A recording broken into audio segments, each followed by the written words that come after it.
Hello again, and thank you for joining me on another evening of late night drawing. Tonight I'm going to show you this particular image that I'm working up. Obviously here's the finished one, but I'm going to show you how I got there.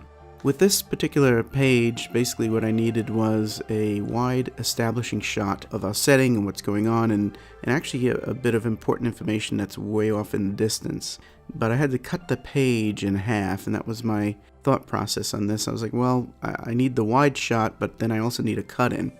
And I need the cut-in to just get a little bit more explanation of what's happening with the characters in the wide shot. So in the wide shot, we're looking at this boat that's in peril, that's trying to go up against these waves that are created by our villain. And inside, we need to know what the characters are doing to try and combat that. So I said, okay, well, let me cut this page in half and try and figure my way through this. And originally, I had thumbnailed a couple of different ideas, and I thought I knew where I was going. But as you can see by these very early scribbles, I really reworked things quite a bit to get the most I could out of the real estate that I was dealing with in between the two pieces of text dialogue.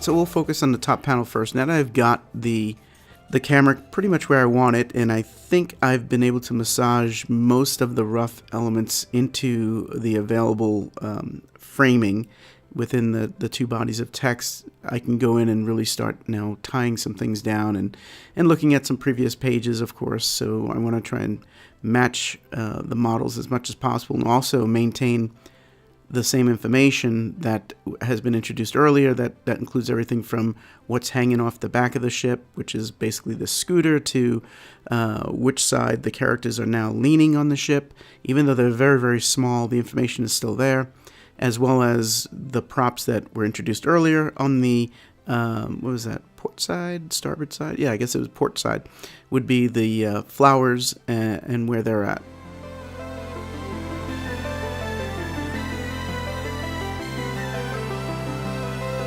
This wave is a barrier that's created by the villain to keep our heroes from getting to the atoll. And I'll grab some references for an atoll. Even though you're not seeing very much of it, it's still important to have reference of what you're drawing, and just to try and make sure that you're in the same world.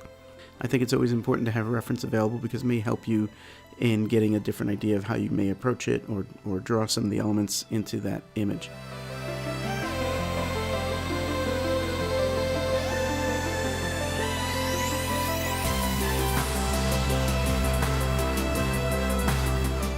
So now I've kind of really massaged the top panel into pretty much where I want it to be, and then I'm doing a really, really rough pass of the bottom panel, because now at least I know globally this is roughly what the page will look like in my mind, so I can really approach this and now start doing more of my surgery in terms of tying down.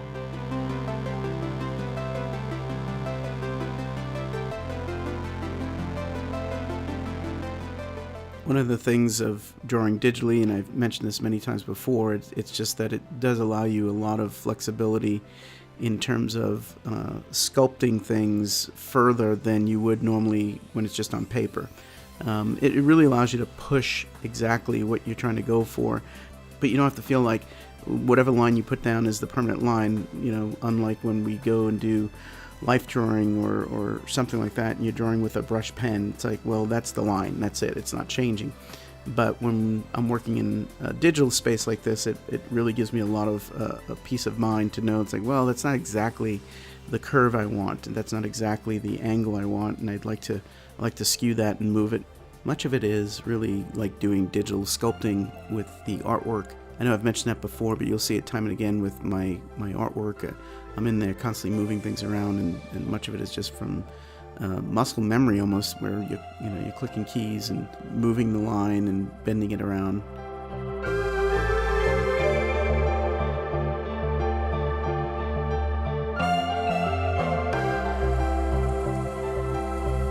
This bottom panel became a little bit more of a challenge in some ways, because even though on the top panel I really had a clear idea of where I want to go and the pieces I need to be in there, and I have a bigger idea in terms of how we're going to see through that wave, and you think of some of these classic wave paintings and things of the past where it's like almost illuminated. So I have an idea of where the top panel will ultimately be. This bottom one is a little bit more challenging just because I have 5 characters in a tight space, and it's a bit of an action sequence, so I need some real estate even between the characters in terms of having them read very clearly. Even though I'm always very aware of staying in my picture safe window, that's what the guidelines are for me, I still like to bleed through those just so that I have the whole image to play with later on. And what I mean by that is that sometimes you'll go back many times and look at something and say, you know, I just need a little bit more information here. I just need a little bit more there. And I'll draw it all the way out, way beyond any bleed, just to give myself a little flexibility, very similar to having a shot with a camera and, you know, you're shooting something in 4K, but because it's in 4K, if I had to push in, I have enough information to push in on.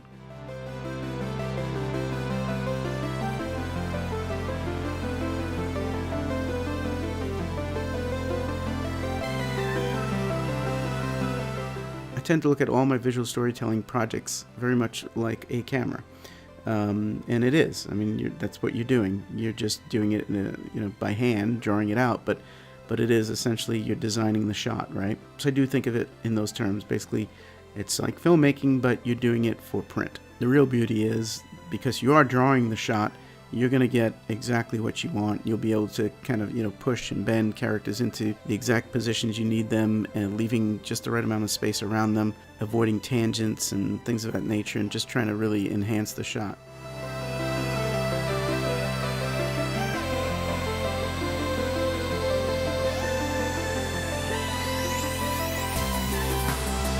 And obviously you could do that with live action camera as well, and as artists it's important for us to look at really well done films in terms of cinematography, because it really helps you with your overall understanding of composition and value and how do shapes work, overlapping shapes and shapes going into the distance and things of that nature. I like to watch a lot of old movies because they had worked with so many limitations back in their time where everything was obviously practical effects. Also, they didn't have the lighting technology that we have today. They didn't have, all these different packages where you can pump up light later on after it's been shot, or bring up different values. So you watch some of these old movies and you say, wow, look at that lighting, it's incredible. Well, they're actually working within their limitations, but because they have those limitations, they really maximize the visual storytelling effect. And it's always a thrill to look at those and just pause them sometimes and sketch from them and really understand, wow, look at this. He just went with a key light here and everything else, it just works.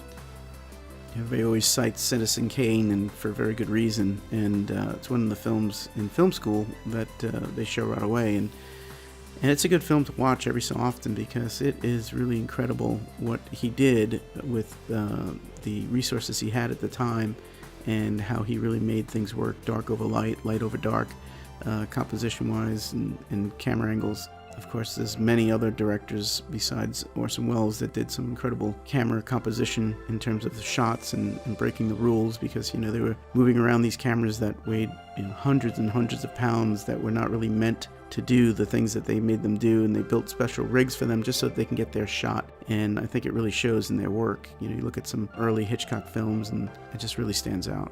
And as artists, we don't have to worry about that, although today you could get any shot you want with the way the technology is. So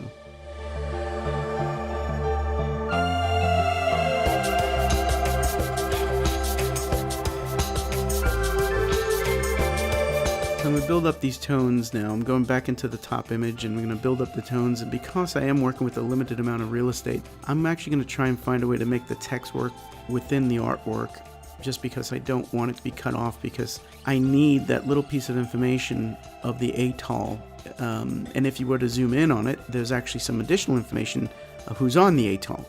So I want to see if I can make this work where I'll text is still safe, and our image actually steals a little bit more of the page in order for me to get more information in there.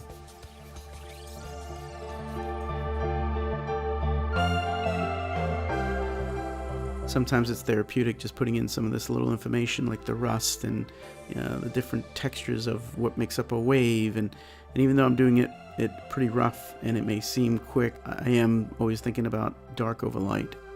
You kind of go into this mode of you're just humming along now. It's like, okay, I've got things kind of where I want them, and now I just want to kind of really start layering this up to try and create distance and depth, and try and have a little fun even with the wave in terms of its luminosity and transparency. So you can see what I'm doing here.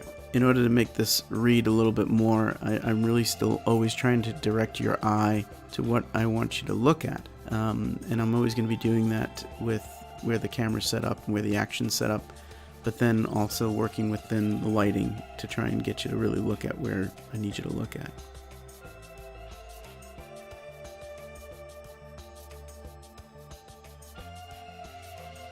It's funny, when I started out this page, I'm thinking, well, this bottom panel should be pretty quick, and actually it became more of a challenge than the top panel. And the only reason why I thought it was quick because I really had an idea in my head of what I wanted to see, but I kept on maneuvering and trying to find, a good way to make it read. And it's always important to pull back from your image and just look at it as the overall. Even though I have two totally different camera shots within the same page, I still want to see, well, how do they work together in the overall picture? So you'll see me constantly going back to the other image that, even though I thought I was done with, I'm like, well, maybe I could use a little bit more eye direction, and maybe I could push this cloud. Maybe I can show a little bit more of what the villain's doing in terms of manipulating the wave.